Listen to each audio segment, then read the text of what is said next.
김명희 문학TV 시청자 여러분 안녕하세요. 저는 시와 소설을 쓰는 김명희입니다. 이번에는 제가 다른 내용의 주제를 가지고 여러분과 잠깐 이야기를 하는 시간을 갖도록 하겠습니다.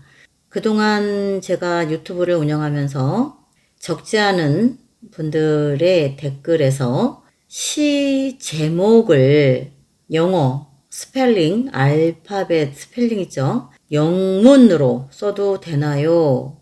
라는 질문이었습니다. 저 역시도 2년 전인가요? 그 충무공 이순신 호국문학상 심사할 때 그런 경우가 있었습니다. 영문으로 써서 보낸 거예요. 시 제목을. 이 부분이 영문으로 시를 써도 되나 안 되나 라는 의견을 딱 질문을 하면 많은 다양한 의견들이 나타날 수 있겠죠. 왜냐? 사람은 모두가 생각이 다양하기 때문이죠. 그때 저도 좀 고민을 했어요. 물론 올해도 그 영문으로 된 당선작이 나왔죠. 3년 전에도 저 역시 그때 심사를 했는데 작품이 굉장히 눈에 띄고 좋았어요. 더 나무랄 데가 없을 정도로 우수한 작품이었어요. 그런데 안타깝게도 제목이 영문이었어요. 알파벳 글자 3글자였어요. 뭐라고 얘기는 안 할게요. 그분께도 좀 죄송했어요, 그때. 그렇지만 저 역시 한참 고민을 했죠. 작품이 너무 좋고 탐나니까 뽑고 싶었기 때문에 내려놓을 수가 없었어요. 그런데 저는 이런 생각을 했습니다.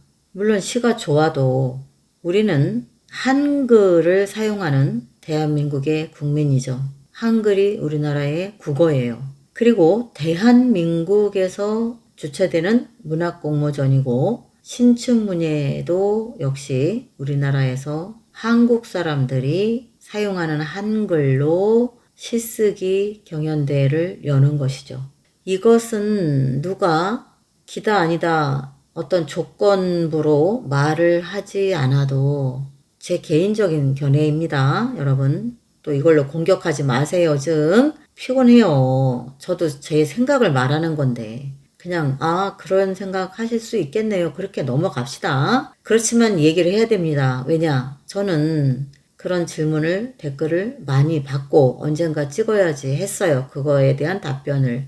그것이 오늘 이 시간이 된 거죠. 간단하게 말해서 공모전에 여러분이 시 써서 도전할 때 제목을 영문 스펠링으로 써도 되는가? 이게 질문입니다. 그래서 그런 댓글이 달릴 때마다 저는 그때 3년 전에 그 이야기를 말합니다. 말했고요, 지금까지. 뭐냐면 아무리 작품이 좋아도 저는 그랬어요. 제목이 한글이 아니에요. 우리나라 국어가 아니에요. 예를 들어서 산, 마운틴이라고 했다면 마운틴 M으로 시작해서 하는 스펠링이 아니라 M, 미음, 우, 이응, 우 이런 식으로 해서 마운틴이면 그래도 한글 표기죠. 한글로 풀어서 쓴 거죠. 읽는 발음을.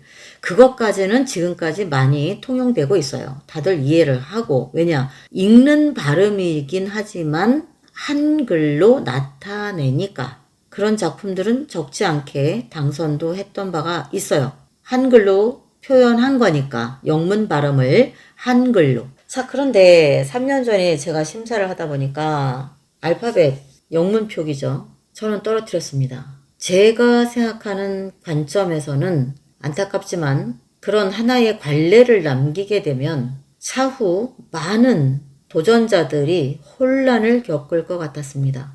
아닌 건 아니라고 선을 그어주고 싶었거든요.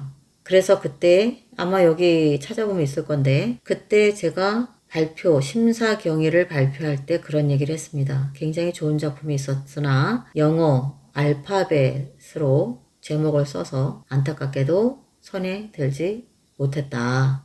이런 기준은 저는 지켜져야 된다고 생각하는 사람입니다. 국어로 한글, 우리나라의 백성이, 우리나라 국민이 쓰는 우리나라 언어, 즉 한글로 쓰는 게 좋고 당연한 거고 맞습니다 라고 저는 말합니다. 만약에 그 기준, 너무나도 당연한 그 기준마저 허물어진다면 우리의 언어가 설 자리가 과연 남아날까요? 저는 남아날 수 없다고 봅니다. 살아남기 어렵다고 봐요. 거대한 댐도 작은 바늘구멍 하나에서부터 점점 균열이 시작되고 틈이 벌어지다가 그 작은 바늘구멍 하나로 시작된 그 균열, 그 피로도가 결국은 그 거대한 댐을 다 결국엔 무너뜨립니다. 그런 관점에서라도 우리가 볼 때 우리 시는 우리의 언어로 제목을 또는 본문도 당연히 우리의 언어로 표기해야 마땅하다고 저는 생각합니다. 그러니 이 방송을 듣는 여러분은 다른 어떤 다양한 경우가 있었을지라도 여러분만큼은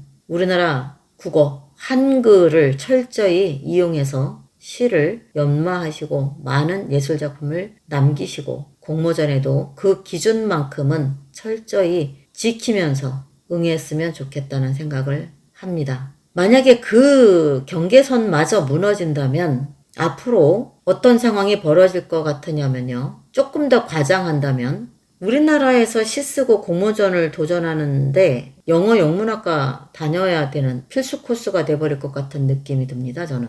아닐 것 같은가요? 아닐걸요, 여러분? 맨 처음에 한 번 그 선이 깨지기가 어려운 거지 한 번 그런 선이 무너지고 나면 걷잡을 수 없습니다. 하나의 관례가 생겨버리면 걷잡을 수가 없어요. 우리는 과거에 우리 언어를 잃어버리고 일제강점기에 내 이름조차 일본의 일본식 이름으로 바꿔서 사용했어야 되는 그런 정말 수치스럽고 슬픈 역사를 가진 민족입니다. 그런 우리 민족일수록 더더욱 우리 언어, 우리 문화, 우리의 전통 누가 지켜야 되겠습니까, 여러분? 우리가 지켜야죠. 저는 그렇게 생각하는 사람입니다. 여러분 생각은 어떤가요? 여러분의 생각을 이 영상 하단에 댓글로 달아주시면 감사하겠고요. 앞으로도 그 누가 어떻게 더 많은 영어, 영문식 제목이 또는 시에 들어가더라도 여러분만큼은 철저히 대한민국 국민으로서 한글을 사랑하고 내 나라의 언어, 대한민국 국민으로서 국어를 철저히 고수하고 보존하고 지켜나가면서 시를 고민하고 전 세계인이 읽어도 탐복할 만한 그런 멋진 언어의 예술 장인들이 모두 되어주시기를 바라겠습니다. 이상 저는 시와 소설을 쓰는 김명희였고요. 한마디만 덧붙일게요. 저는 앞으로도 많든 적든 심사를 하게 된다면 영어, 영문으로 된 제목이나 시에 너무 노골적으로 들어가 있는 것들은 저는 심사에서 엄히 구별을 지을 것입니다. 그러니 여러분 앞으로 만약에 김명희 문학TV에서 주최하고 있는 그리고 앞으로도 계속 이어서 주최하게 될 도서출판 처음 시 문학상에서는 영문 표기로 제목이나 본문에서 너무 지나치게 노골적으로 들어가는 그런 작품은 선에 올리지 않을 것입니다. 제가 거창하게 무슨 독립군들처럼 목숨 걸고 나가서 애국을 할 수 있는 위인도 못 되고 최소한 우리 언어를 다루는 또는 가르치고 있는 시인으로서 그 마지막 보루, 자존감, 우리의 국가적, 언어적, 국민적, 민족적 자긍심인 한글은 철저히 우리가 지켜야 하고 모두가 함께 수호해 나가야 한다고 생각하는 사람입니다.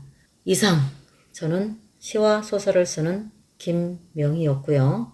여러분 그 나라 국민이 그 나라의 국어를 외면하거나 등한시한다면 그 누구도 그 언어의 존귀함을 지켜줄 사람은 없는 겁니다. 집안에서 천대받는 강아지는 나가서도 발길질 당하고 집에서 사랑받지 못하는 아이는 나가서도 사랑받지 못합니다. 우리나라 한글, 국어 여러분 철저히 아끼시고 많이 사용하시고 그 우수성을 충분히 시에서 누리는 그런 여러분이 되길 바라겠습니다.